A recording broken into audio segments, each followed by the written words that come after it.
Now, one of the biggest mistakes that Raila Odinga committed recently was failing to appoint any leader from the larger Mount Kenya region to be part of the dialogue team between Azimio and Kenya Kwanza that officially commenced yesterday. Now, when you look at this official list of leaders appointed that was released by Azimio La Umoja Alliance official page, of course, you can clearly see Kalonzo Musyoka as the leader, Opiyo Wandayi there as the minority leader in the National Assembly, Eugene Wamalwa as the DAP party leader, Amina Mianzi from the coastal region, and Okongo Omogeni. Now, what is wrong with this list? First of all, there's no gender balance.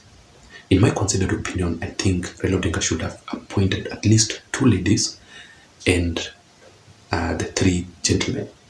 But here you can see the ratio is 4-1, 4 men, 1 lady. And I also personally believe that the NARC Kenya party leader, Honorable Martha Karua, should have fitted very well in this group here, simply because of her boldness. She's so much strict and very much serious about issues concerning the Azimio La Umoja Alliance. But I don't know why Raila Odinga failed to appoint her, or she refused to be appointed. But I personally believe that Raila Odinga should have replaced Okongo Omogeni with Martha Karua. But when you look at the body language after this decision made by Raila Odinga, the leaders from the larger Mount Kenya region were silently protesting within the Azimio La Umoja Alliance. They did not talk about it in public. They did not raise their concerns in the public. But the body language clearly speaks. First of all, they started separating themselves with Azimio, holding their own private meetings away from Azimio. They started calling themselves the Azimio leaders from the Mount Kenya region. That clearly tells you that Azimio had already split into 2.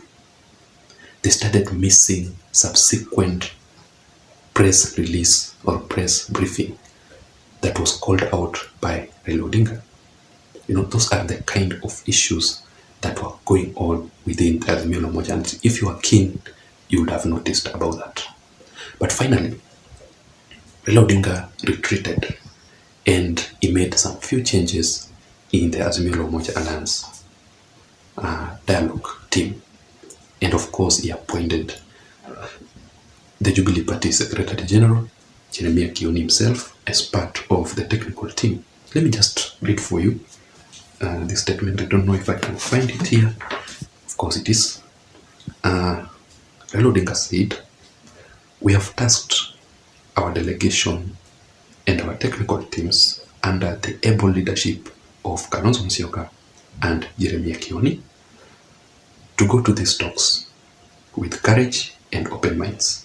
It takes courage and open minds to establish common goals in situation of dispute."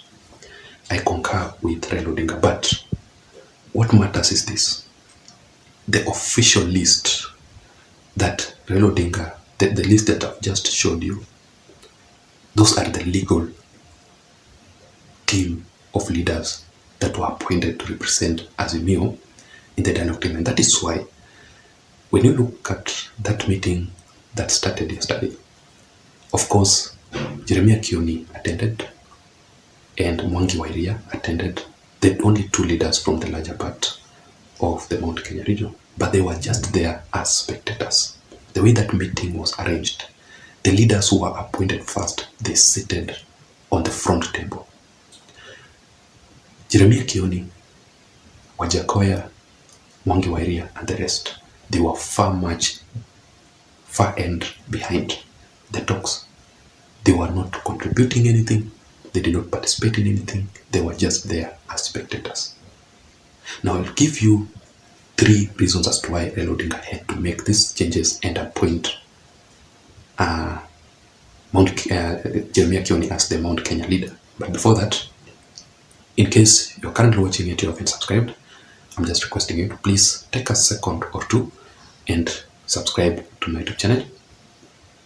Thank you so much for subscribing, and also give this video a like, because if you do that, YouTube will recommend this video and this platform to reach out to others so that we can grow together in this platform.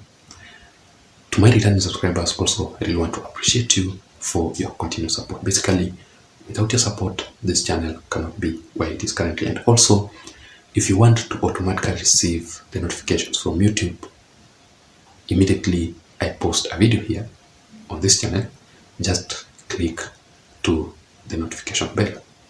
Now let us go straight into our main topic here.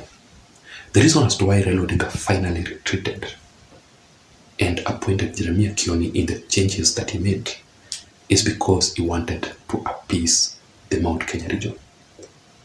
So after that decision made by Raila Odinga, you could now tell that there are some changes.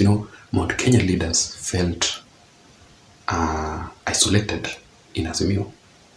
And I personally believe that the reason as to why Raila Odinga did not want to appoint leaders from the larger Mount Kenya region, politics is a matter of interest. What are you bringing on the table? The Mount Kenya leaders could not deliver in Azimio.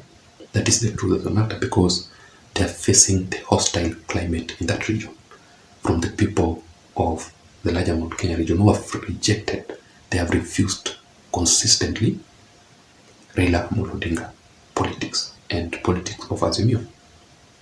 So they could not deliver. But that does not mean that you should be so mean to them and show them to the public. It's so embarrassing, it's so bad, and that is why the protest, the bitter fallout, the split was witnessed in the Azimio la Umoja Alliance.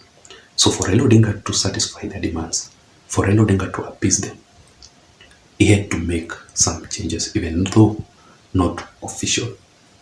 And he appointed Jeremiah Kioni, who Martha Karua was pushing for to be appointed, was finally appointed. Secondly, ladies and gentlemen, the requirements of a dialogue dispute. The dialogue, this is not something that you can just go there empty-handed. Of course, Raila Odinga required a technical team. Raila Odinga required a legal team, because this dialogue, there will be some MOUs to be signed. There must be some legal steps as per the constitution that must be followed.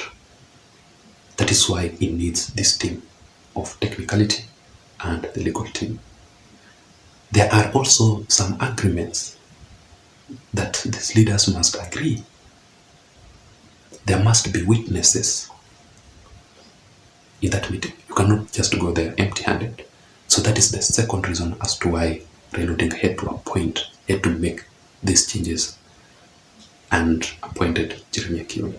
And finally, ladies and gentlemen, he wanted to counter President William Ruto's demands. Now, William Ruto is somebody who is so much prepared, and he knows the outcome of this dialogue. If it will be successful or if it will come to an end. William Ruto knows very well his game plan when it comes to that meeting. That is why his number one priority in the demands, there must be media coverage.